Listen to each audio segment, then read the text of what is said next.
Bom, agora a gente fala quais são os impactos das condições do clima. Cada vez mais a gente sabe que são adversas em função das mudanças climáticas na nossa produção agrícola. Para a gente entender, então, o que está acontecendo e como os produtores rurais podem agir, eu converso agora com José Renato Bolsas Farias, ele que é pesquisador da Embrapa Soja. Oi, José Renato, tudo bem? Boa noite, seja bem-vindo. Boa noite, boa noite. Muito obrigado aí pela oportunidade de a gente estar conversando aqui um pouco. Boa noite a todos. Bom, hoje, pela manhã, 9 horas, pelo horário de Brasília, a Conab divulgou uma safra muito otimista, né? Chegando aí, a primeira estimativa, esse é o primeiro levantamento que foi anunciado, de uma projeção de 312 milhões de toneladas, destaques, mais uma vez, tanto para a soja quanto para o milho. Mas sabemos que estamos em terceiro ano consecutivo de Laninha.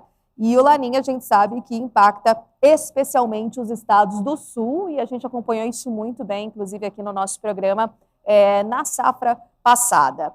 Para esse ano, para essa safra, quais são as projeções? O que a Embrapa já vem analisando que pode vir a surgir de intempérie aí, justamente para o produtor, a produtora rural se precaver, né? Como é que está o cenário atual? Vem com bastante intensidade, como veio a safra passada? Quais são as condições, pesquisador? Certo.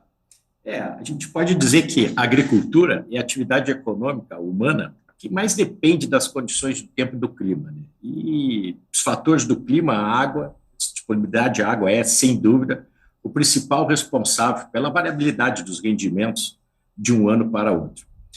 A gente vem aqui, principalmente para a região sul do país, como você já comentou, a Laninha tem um efeito, muitas vezes danoso aqui para o sul, há uma diminuição, digamos assim, do volume de chuva, aumento das temperaturas, tudo isso promove um maior consumo de água, e não tendo água para suprir as plantas, a planta pode ser afetada. Então, a gente sempre recomenda ao produtor adotar boas práticas de manejo, boas práticas da instalação da sua lavoura para amenizar esse problema, certo? A gente vem de 4 safras aqui no sul com perda significativa, principalmente na última safra, mas há 2 safras atrás, por exemplo, o Rio Grande do Sul já perdeu cerca de 40% da produção. Nessa última safra, a perda ficou ali entre 55% e 60%. Paraná aqui também. Então, são perdas bastante acentuadas, que casualmente também coincidiram com período de laninha, com ocorrência de laninha na safra anterior. Falo casualmente porque nem sempre um evento de laninha promove quebras e nem sempre num ano de El Niño, onde o regime de chuva seria melhor, teria mais chuvas no sul do país, a gente tem maiores produtividades, certo? O clima não é fácil de se lidar, é um grande fator de risco, a variabilidade climática hoje é enorme, tende a ser cada vez maior nesses processos de mudança climática, de anomalias climáticas, ou de própria variabilidade natural do clima, o que a gente está observando é que ele está mudando muito, e esses eventos, esses sinistros, essas adversidades estão ocorrendo cada vez com maior frequência e intensidade. É o que a gente vem observando de fato, né? E pesquisador, você colocou muito bem, José Renato, a questão, por exemplo, de fazer ali as boas práticas, o manejo mais adequado possível. Como que a Embrapa, né, em nível de ciência, de pesquisa, vem estudando, trabalhando modelos, né, para tentar dar um equilíbrio melhor, um alívio, se é que a gente pode dizer assim, aos produtores, né? O que vocês vêm fazendo de estudo, de pesquisa, no caso? Certo. Não, a gente aqui na Embrapa, não só na Embrapa Soja, mas na Embrapa como um todo, já não é de hoje que a gente vem trabalhando com essa importante variável, digamos assim, que é o clima, certo? A gente tem observado que muito do sucesso do produtor hoje está relacionado ao clima. Então, hoje nós temos pesquisa, uma preocupação, digamos assim, primordial da Embrapa, buscar adaptação genética, buscar cultivares mais tolerantes a períodos de falta d'água.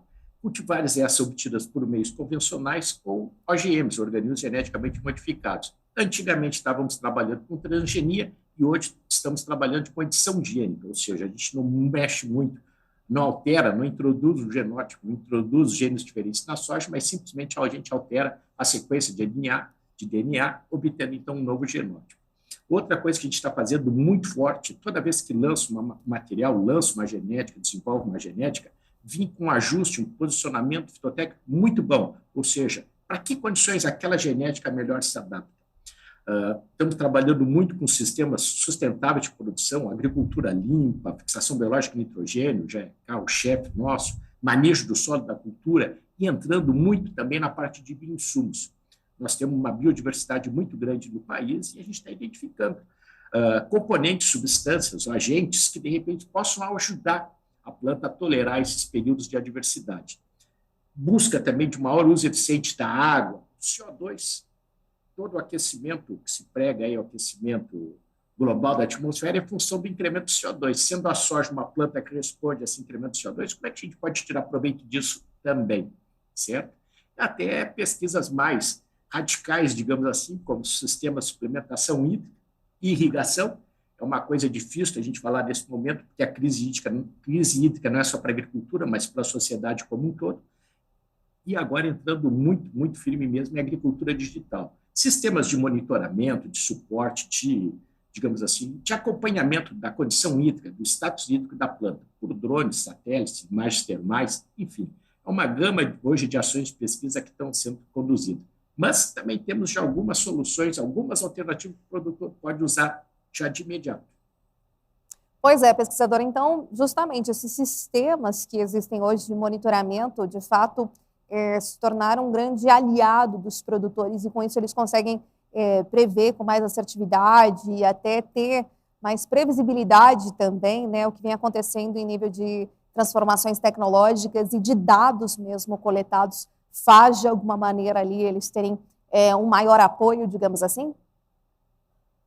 Sim, sim, sim. Eu acho que todo esse conjunto, por exemplo, que a gente está trazendo, por exemplo, aí no caso que você falou, vinculado à agricultura digital, é justamente para apoiar o produtor a tomar a melhor decisão. Então, todos eles estão sendo embarcados, todos esses índices, coeficientes estão sendo embarcados em sistemas de auxílio à tomada de decisão para permitir que o produtor tome a melhor decisão em função da sua condição de plantio, da sua tecnologia, da sua condição de solo, da sua condição climática.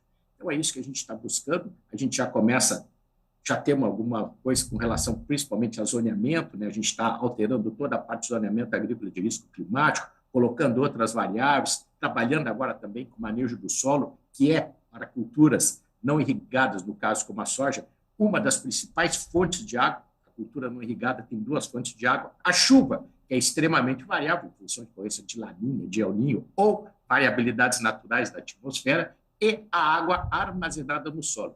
Então, hoje a gente trabalha muito não com água armazenada no solo, mas sim com a capacidade de recarga do solo.